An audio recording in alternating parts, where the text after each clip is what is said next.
L'École française des affaires est un établissement français de formation professionnelle qui prépare au métier du commerce, du management ou encore des ressources humaines. Sa mission est de former des cadres moyens rapidement opérationnels. Le monde de l'enseignement a switché vers le digital, une expérience nouvelle et inédite. Comment l'EFA a vécu cette période de transition? Mohamed Amin Barakat, directeur général adjoint de l'EFA, nous en dit plus. Monsieur Mohamed Amin Barkat, vous êtes le directeur général adjoint de l'EFAI. Je rappelle que l'EFA, c'est l'École française des affaires. Bonjour. Et Bonjour merci madame, d'avoir accepté de répondre à nos questions et pour l'Observateur du Maroc et d'Afrique et pour Med Radio. Merci de nous avoir reçus dans vos locaux. avec grand plaisir. Vous êtes les bienvenus. Alors, Monsieur Barkat, peut-être que le confinement, il est derrière nous, mais il était extrêmement important d'y revenir parce qu'il y avait des choses à gérer pour que nous puissions avoir une suite aujourd'hui.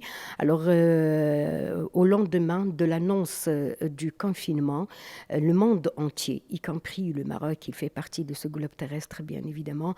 Donc, le monde entier, il a switché vers le digital, vers le monde virtuel. On a commencé à parler de webinaire, on a commencé à parler de télétravail, l'enseignement.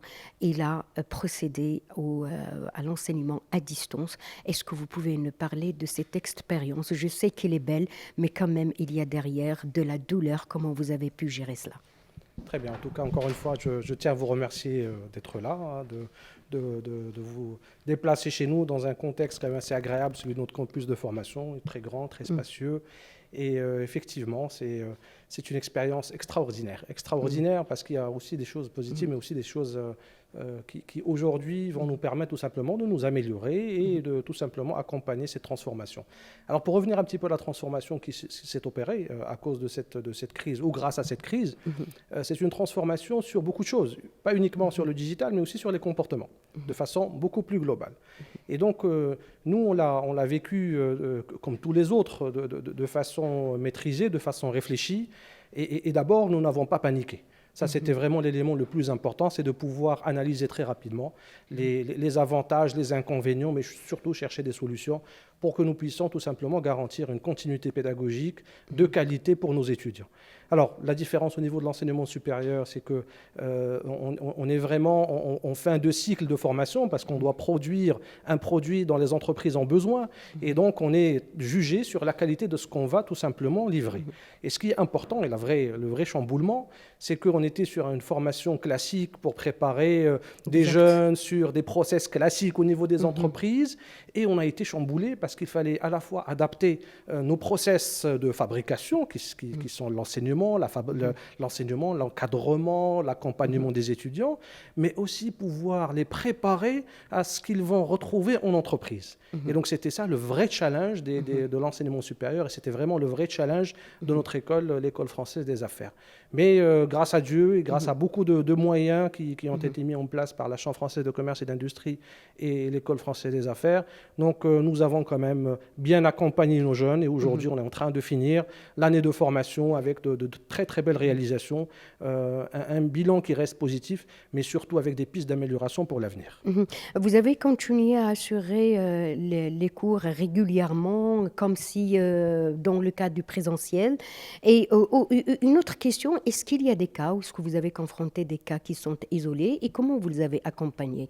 Donc les étudiants ne sont pas sur le même pied d'égalité, donc il y a ceux qui ont des conditions qui sont difficiles, donc il n'y a pas à citer, qui sont issus des milieux qui ne sont pas de même catégorie sociale. Donc, et comment vous avez pu gérer cela? Est-ce que vous avez procédé à l'accompagnement de cas par cas pour les cas isolés? Alors, d'abord, pour commencer avec votre première partie de la question, donc oui, effectivement, nous avons tout mis en place pour garantir la continuité pédagogique. Sur les mêmes modalités, oui et non.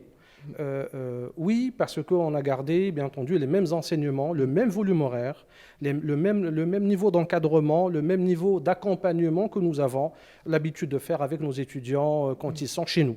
Donc il y a eu effectivement un certain nombre de cours qui ont été faits en visioconférence, enregistrés pour permettre à ceux qui ne pouvaient pas se connecter à l'instant T de pouvoir les apprécier et les regarder et les exploiter par la suite.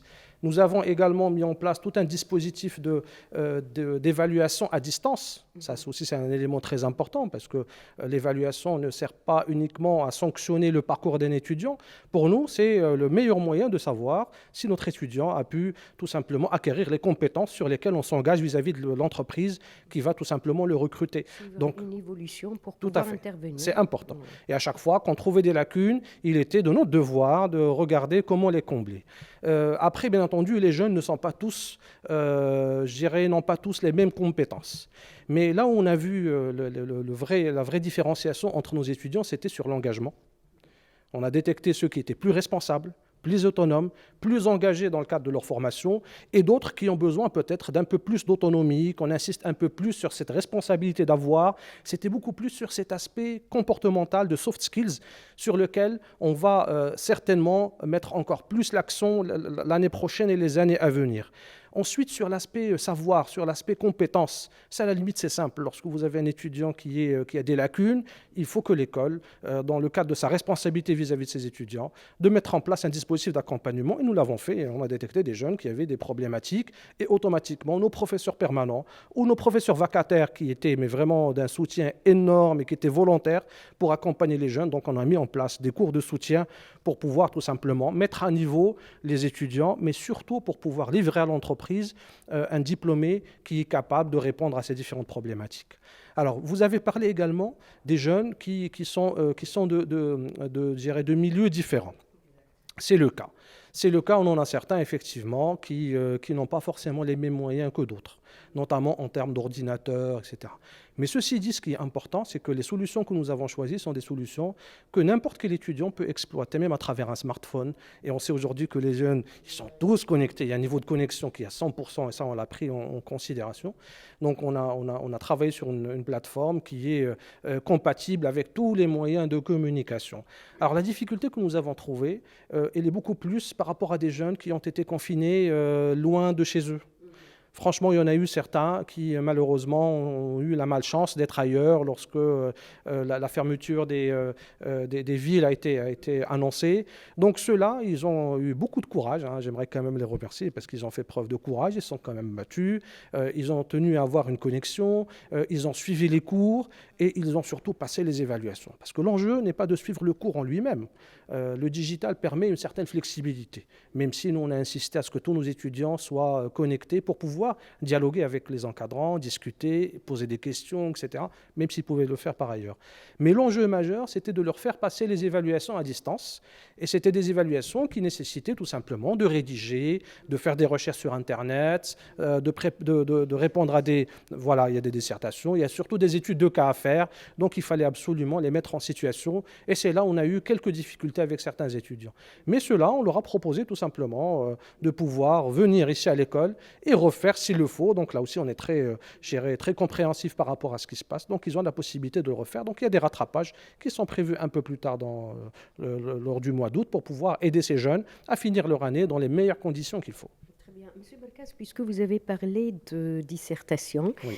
école des affaires, Oui. école de gestion, je parle en connaissance de cause. Oui. Quand on parle de gestion, il y a le cours magistral.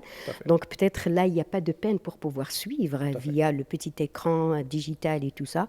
Mais quand il s'agit de travaux dirigés, quand il s'agit de la pratique, alors est-ce que l'enseignant n'a pas trouvé de mal pour que ses élèves puissent suivre avec le nombre d'élèves qu'il a ou des étudiants qu'il a? Donc, vous avez procédé comment? Est-ce que là, vous avez procédé à des cours en alternance, comme ils ont fait d'autres? Donc, racontez-nous votre expérience, surtout pour les travaux dirigés. Alors, c'est très simple. Nous, on est en champ français de commerce et d'industrie. Donc, on est un regroupement d'entreprises. Et tous nos process, toute notre procédure, toute notre façon de faire, elle est calquée à l'entreprise, y compris l'école française des affaires. Et donc, dès qu'un étudiant met les pieds au niveau de l'UEFA, il est déjà en entreprise. Excusez-moi. Donc ça, c'est un élément qui est très important. Pourquoi j'insiste dessus? Donc, c'est l'école entreprise. C'est l'école entreprise. J'insiste dessus parce qu'on a tout simplement dupliqué la même méthode de travail en entreprise avec nos étudiants. Parce qu'aujourd'hui, moi-même, j'ai fait du télétravail. Beaucoup d'entre nous avons fait du télétravail. Et nous avons appliqué la même chose, puisque nous avons même formé nos étudiants au télétravail. Donc l'idée, c'était de les faire travailler sur une plateforme collaborative, dont je ne citerai pas le nom, qui est très connue, qui est aujourd'hui exploitée par beaucoup d'entreprises. Et donc, ça a permis tout simplement de les mettre en situation réelle. Je m'explique. On a lancé des études de cas. Ces études de cas étaient soit individuelles, chaque étudiant avait un brief d'une direction générale ou d'un responsable de service sur lequel il devait exploiter les compétences transmises dans le cadre d'un bloc de compétences et les dupliquer et les appliquer dans le cadre de l'étude de cas. C'est un élément important. Il y avait également des études de cas collectives, où chaque étudiant dans son groupe avait une responsabilité, tous ensemble, ils représentaient tout simplement un service ou une agence de communication ou une entreprise carrément pour pouvoir répondre à des problématiques réelles. Donc on a beaucoup plus adapté nos évaluations, il n'y a pas eu de dissertation. Il y a eu tout simplement des analyses à faire, des recommandations à faire, des plans d'action à produire et des façons de faire sur lesquelles les étudiants devaient tout simplement se prononcer, expliquer avec des soutenances. Il y a eu des soutenances également que nous avons tenues à distance.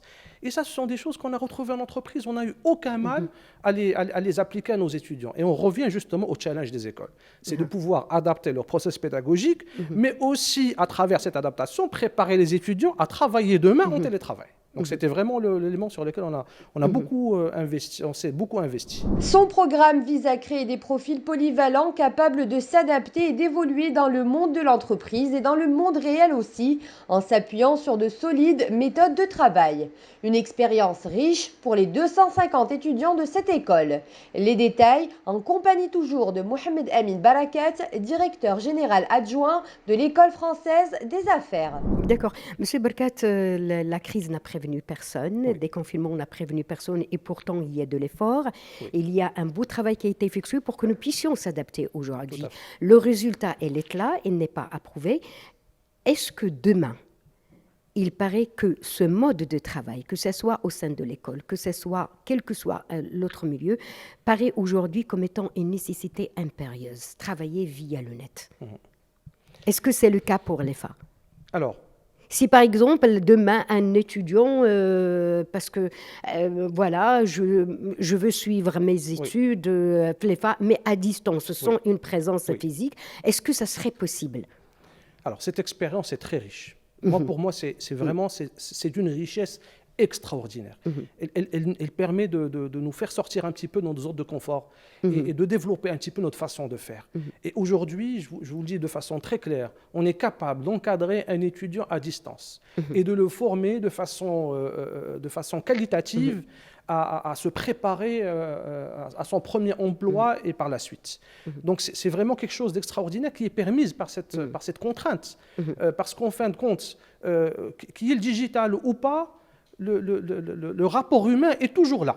Parce que derrière l'écran, vous avez un homme, une femme, un encadrant bienveillant qui est en contact avec vous, qui discute avec vous. Et peut-être plus à l'aise. Tout à fait. Je vous jure, et je vous assure que selon l'expérience, quand on a fait le bilan avec nos différentes équipes, on est sorti avec vraiment quelque chose d'extraordinaire, c'est que cette distanciation a permis de rapprocher encore plus les équipes, les professeurs et également les étudiants. Parce que ça a créé quand même un certain nombre de synergies, beaucoup d'implications. Lorsque vous avez quelqu'un devant vous, il est complètement concentré avec vous. Il vous écoute, il vous parle, il interagit avec vous. Lorsque vous êtes derrière en tant qu'encadrant, vous avez également le souci d'être bienveillant vis-à-vis de lui. Vous avez aussi ce sentiment de dire « je dois combler un petit peu ce déficit qui est à cause de la distanciation pour pouvoir lui apporter le maximum de solutions ». Donc au contraire, aujourd'hui, nos étudiants vont sortir avec la double compétence en termes de mode de travail sur l'aspect présentiel, mais sur l'aspect distanciel. Par la suite, il y a peut-être d'autres choses qui sont pour moi très importantes. Moi, j'estime que la dualité du présentiel et du distanciel est importante. Parce qu'on est quand même un peuple dans lequel il y a beaucoup de contacts. On est des Marocains, on aime être en contact avec les gens, on aime discuter avec les gens, etc. Le fait d'être loin pourrait créer une petite frustration chez nous, pourrait créer une frustration peut-être chez nos clients, chez leurs futurs clients, parce qu'on ferme aussi des commerciaux. Donc l'idée pour moi, l'idéal serait d'être sur cette dualité, de préparer les étudiants. Hybride. Hybride, voilà. Une solution hybride qui permet à la fois de les préparer pour des entreprises qui vont se mettre au télétravail de façon totale, mais aussi de maintenir cette capacité à gérer du relationnel en direct, à sortir un bon de commande, le faire signer, à être en contact avec d'autres, etc. Donc pour moi, cette solution hybride est pour moi la solution idoine et la plus efficace. Ceci dit, on est prêt à accompagner nos jeunes sur le distanciel sans aucun problème. Très bien. Monsieur Barkat, on a peut-être parlé de l'appréciation des jeunes, des étudiants, on a parlé des appréciations, celles des personnels, mais les parents. Oui. Aujourd'hui, ils disent que le travail à distance, ils s'inquiètent. Ce n'est pas la même qualité peut-être que le présentiel, présence physique. Alors, quelle est votre réaction, la réponse à apporter à ces parents-là? Alors, déjà, les remarques des parents ou la problématique en tout cas qu'on a pu voir entre les parents et les écoles, elle est beaucoup plus focalisée sur l'enseignement primaire, secondaire, collège, beaucoup plus que sur le supérieur. Parce que pour les parents, je comprends, c'est une problématique d'encadrement, les petits ont besoin de plus de présence, etc. Et les parents n'ont pas forcément les compétences. Quand il s'agit de former les adultes, on est sur d'autres référentiels, parce qu'on a devant soi un jeune étudiant, une jeune étudiante, qui est quand même responsable, dont la personnalité s'est construite, généralement bien construite, etc. Donc il peut prendre ses responsabilités, il peut gérer ce qu'on lui demande de faire, il peut répondre positivement aux attentes d'une école, etc. Donc il y a quand même un certain nombre de choses qui sont possibles. Alors les parents, quand ils s'inquiètent pour dire oui, le distanciel n'est pas le même comme le présentiel, moi j'aimerais répondre à tous ces gens-là, et je m'inclus dedans, qu'aujourd'hui c'est une contrainte qui est imposée, qu'on ne peut pas faire autre chose. Et il faut dire aussi que même les entreprises se sont mis au télétravail. Et donc au contraire, il faut les rassurer, et je les rassure, que si vous avez un jeune qui a la maîtrise du travail à distance, il peut tout simplement aller chercher une entreprise dans le monde. Et on en a eu des cas, parce que nous, on a maintenu les stages à distance, et on a eu des cas d'étudiants qui, aujourd'hui, ont décroché des stages chez des entreprises subsahariennes ou européennes, parce qu'il y a eu cette possibilité de travailler à distance. Donc, c'est une opportunité, une bonne opportunité. En sachant que dans les pays européens, beaucoup plus au nord que le sud, le télétravail, c'est quelque chose qui est déjà déployé. Beaucoup travaillent à distance. Et ça commence à devenir quand même la référence, et beaucoup d'entreprises vont transformer le process parce qu'il y a beaucoup d'économies derrière, parce qu'il y a d'autres choses que la Covid. Il y a aussi le fait qu'une entreprise qui se transforme, automatiquement, elle n'aura pas un local à entretenir, elle n'aura pas beaucoup de choses sur lesquelles elle s'engage en termes de charges, etc. Donc ça facilite énormément le travail. Non, moi j'aimerais les rassurer que les compétences, elles peuvent être transmises à distance comme elles peuvent être transmises en présentiel sans aucun problème. Là où j'aimerais quand même insister au niveau des parents, et là où j'aimerais que les parents s'inquiètent, c'est le niveau d'engagement de leurs jeunes. Parce que quand il est à l'école, on le surveille, il est là, il y a l'absence, il y a une certaine etc. autorité. Voilà. Non, c'est même pas l'autorité. Oui. Il y a du respect. Ils la comprennent comme ça. Ils disent qu'en présence de l'enseignant. C'est beaucoup de respect par rapport à lui-même, par rapport à son enseignant, par rapport à ses camarades. À distance, c'est vrai que si j'avais un bouton sur lequel j'appuie pour que mes étudiants se réveillent le matin, je le ferais avec grand plaisir. C'est là où il faudrait absolument que les parents s'investissent avec nous, c'est de pouvoir tout simplement sensibiliser leurs jeunes au fait d'être présents, au fait de participer, au fait d'assister aux cours, de se réveiller le matin, comme ce qu'on a fait nous pendant le télétravail. On était obligés de se réveiller le matin, de faire les rituels qu'on avait l'habitude de faire. Donc c'est sur quoi les parents doivent absolument... Et de se présenter devant un écran. Exactement, de la même façon qu'on va se présenter devant une personne. Donc il faut vraiment insister sur ces aspects-là. Après, les problématiques de financement qui ont créé beaucoup de problématiques autour. Là aussi, nous, je suis content parce qu'au niveau de la Chambre française de commerce et d'industrie, nous avons pu accompagner des familles. C'est vrai que nous sommes une association et cette association a bien entendu des coûts. Il y a encore des vacataires à payer, en sachant que vraiment, j'insiste pour le dire, nous avons tenu à payer nos professeurs et nos vacataires dans les temps, au même tarif qu'on a l'habitude de payer, sans réduire quoi que ce soit. Et donc, on a estimé qu'il était tout à à fait logique que les familles puissent honorer également leur engagement. Et ça a été fait, je suis très content. Les personnes qui n'avaient pas géré la possibilité d'honorer ce qu'ils avaient honoré, donc on est en train de traiter avec eux un certain nombre de solutions sur de l'échelonnement, sur des crédits bancaires qu'on leur propose. Mais en tout cas, le plus important, c'est d'abord nos étudiants. On a tenu à ce qu'ils soient formés de la même qualité, de la même façon que d'habitude. Peut-être même un peu plus parce qu'on a investi encore plus de temps et d'encadrement dessus, et aussi de rassurer les parents sur ce qu'on est en train de faire, et je suis très très content du résultat final. Monsieur Barkat, juste pour mesurer l'importance du travail qui a été effectué, Oui. alors vous gérez une capacité d'étudiants à hauteur de combien? On a 250 étudiants. Donc on a un cursus qui est formé d'une première année, d'une deuxième année tronc commun, et une troisième année en licence. 250. 250 étudiants total, tout à fait. Avec une équipe de professeurs qui tourne autour de 25 à 30 professeurs, des vacataires, des encadrants sur lesquels on peut compter de temps à autre. Ils ont passé leurs examens, pas encore? Tous nos étudiants ont passé leurs examens. Aujourd'hui, ils sont en train de faire leur stage, soit à distance, soit en présentiel dans les entreprises. Et les étudiants qui n'ont pas pu faire leur stage, on leur a proposé de faire un projet individuel encadré, et donc les soutenances ont démarré. Ils sont en train, pour les autres, de rendre leur rapport, etc. Donc on est en train de finaliser l'année sans aucun problème. Vraiment, on n'a pas du tout chamboulé le rythme de formation habituel de l'école. Et on a tenu le même niveau d'exigence. Je m'explique. Il y a des choses importantes à distance et beaucoup s'inquiètent sur cet aspect-là. Comment on fait pour vérifier que c'est bien le travail de telle ou telle personne? Donc nous, on a un système anti-plagiat. Donc l'étudiant, quand il produit une évaluation écrite, rapport ou étude de cas, etc., donc ça passe par la moulette d'un logiciel anti-plagiat pour vérifier que c'est bien son travail. C'est sa propre rédaction. Et par la suite, il y a une soutenance dont l'objectif est de vérifier, il y a beaucoup d'objectifs dans une soutenance, mais c'est aussi de vérifier que c'est bien le travail de l'étudiant, que c'est bien lui qui a produit, que c'est bien lui qui a tout fait, etc. Et bien entendu, quand on a un doute, on demande à l'étudiant de refaire. Donc là aussi, on l'accompagne en termes d'encadrement jusqu'à ce qu'il puisse comprendre que le sérieux paie à la fin. Pour ce qui est de l'année prochaine, l'École française des affaires table sur un enseignement présentiel, distanciel et avec une solution hybride entre les deux. Comment? Réponse avec Mohamed Amin Barakat, DGA de l'EFA. Est-ce que vous avez une visibilité sur la rentrée en mois de septembre? Vous êtes prêt à cette distanciation ou bien est-ce que vous avez, parce qu'on parle à tout le monde, donc tout secteur confondu, pas que le secteur de l'enseignement, elles disent qu'aujourd'hui nous sommes dans une stratégie tactique, c'est-à-dire tout dépend du jour et peut-être de l'heure, parce que même chez nous, la presse, vous avez 1000 communiqués qui tombent. Alors, est-ce que vous avez une visibilité? La question... Alors, on s'est un petit peu fait mordre une première fois, il ne faut pas qu'on se fasse mordre une deuxième fois. Et c'est là où j'insiste sur le fait d'anticiper. On est obligé d'anticiper.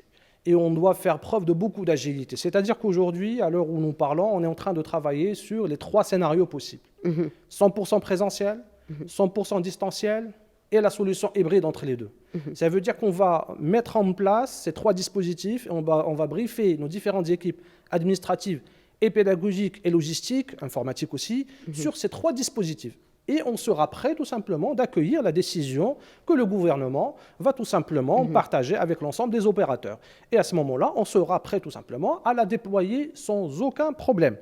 Par rapport si jamais on reçoit les étudiants chez nous, donc on est en train de travailler sur les différentes salles. Déjà, lorsque vous êtes rentrés, vous avez vu que les mesures sont toutes mises en place et que nous allons maintenir tout au long de l'année, et nous sommes en train d'identifier les salles qui permettent tout simplement d'accueillir le nombre qui sera tout simplement défini par les autorités compétentes. Donc on sera prêt. C'est d'ailleurs l'un des chantiers les plus importants de cet été. Et la consigne est donnée à toutes les équipes. Il n'y a pas de congé si on ne prépare pas ces 3 scénarios. C'est important, c'est très important. Parce que l'idée, c'est quoi? C'est qu'il ne faut pas que les étudiants et les familles sentent encore plus gérer la lourdeur de cette situation. Il faut qu'on arrive à accompagner nos étudiants, leur faciliter les choses. On ne peut pas improviser. On ne peut pas improviser devant un étudiant, on ne peut pas improviser devant une famille qui attend de l'école beaucoup de choses. Un étudiant, il attend, c'est la construction de son avenir, il attend beaucoup de choses d'une école. Et on doit lui faciliter justement son objectif et l'accompagner jusqu'au bout. Donc c'est notre travail de préparer tous les scénarios possibles. Mais sinon, aujourd'hui, on n'a pas de consigne particulière et je ne dirais pas qu'on est dans le flou. Les différentes solutions sont connues. C'est à nous de les identifier et de chercher des solutions. Face à un fait, donc il faut trouver une solution. Il y a 3 scénarios, il n'y en a pas un quatrième. On attend le gouvernement, qu'est-ce qu'elle veut dire? Avec plaisir. Nous, on sera prêts à accompagner En tout cas, les différents aucun cas de figure qu'on pourrait envisager d'ici le mois connus. de septembre, quel que soit le secteur, que ce soit présentiel, distanciel ou bien carrément donc titre hybride. Même pour les conférences, c'est ce qui est prévu donc, lors de la reprise. Alors, Monsieur Barkat, est-ce que vous avez autre chose à nous dire ou à apporter comme détail? Le micro, il est à vous. Merci beaucoup. Moi, par rapport, peut-être je vais parler de mon expérience personnelle. Ouais. Moi, j'ai apprécié énormément la capacité d'adaptation des uns et des autres. Ça, c'est quelque chose d'extraordinaire. On était sur un mode de fonctionnement, on a dû switcher et les gens ont accompagné, géré cette transformation avec beaucoup de bonne volonté, beaucoup d'engagement. Nous, on a la chance de travailler dans un secteur dans lequel on agit sur l'avenir d'un étudiant, dans lequel on a beaucoup de responsabilités. Et on n'a pas le droit à l'erreur. Et je suis content de travailler avec des gens engagés et des enseignants engagés qui, pour certains, ont dû s'adapter, mais très rapidement, à une nouvelle façon de faire. Ça, c'est un point pour moi qui est important. J'aimerais aussi souligner le fait que j'ai au sein de l'école des étudiants qui ont fait preuve de beaucoup de courage. Parce que ce n'est pas évident d'être cloisonné chez soi, etc., mais qui ont fait beaucoup de courage, notamment lors des évaluations. Parce qu'à un certain moment, on a posé la question à nos étudiants en leur disant, vous avez le choix de passer l'évaluation pendant le confinement ou d'attendre jusqu'à ce que les choses s'améliorent, jusqu'à ce qu'il y ait le déconfinement. Ben, j'étais très content de savoir que les jeunes ont fait preuve de beaucoup de courage et ils ont tous voulu passer leurs évaluations et ils l'ont fait tous sans exception. Sous quel mode? Après confinement, à distance. À distance, ils l'ont tous fait à distance. Il n'y avait pas de surprise? Non, mais franchement. Il n'y avait pas de surprise lors des évals? Non, pas du tout, parce qu'on a déjà une référence, on a déjà un semestre qui s'est déroulé, on connaît le niveau de chaque étudiant. Au contraire, on a été surpris par l'engagement de nos jeunes. Et ça, c'est un point que j'aimerais souligner et j'aimerais rassurer sur ces jeunes de demain qui ont beaucoup de choses à partager et qui pourront accompagner encore plus ce changement, notamment au niveau des entreprises. Donc voilà, c'était vraiment les éléments les plus importants sur lesquels je peux capitaliser. Sinon, le plus important, encore une fois, c'est qu'on soit tous en bonne santé. Ça, c'est l'élément sur lequel on ne peut pas du tout négocier, peu importe la méthode. On doit s'adapter pour accompagner nos étudiants et pour leur garantir une formation la plus qualitative possible et qu'ils soient prêts à rentrer dans des entreprises qui ont besoin d'eux. Voilà. Très bien. Alors, Monsieur Mohamed Amin Barkat, je rappelle que vous êtes directeur général adjoint de l'École française des affaires, l'EFA. Merci encore une fois d'avoir accepté de répondre à nos questions sur Med Radio. Merci beaucoup.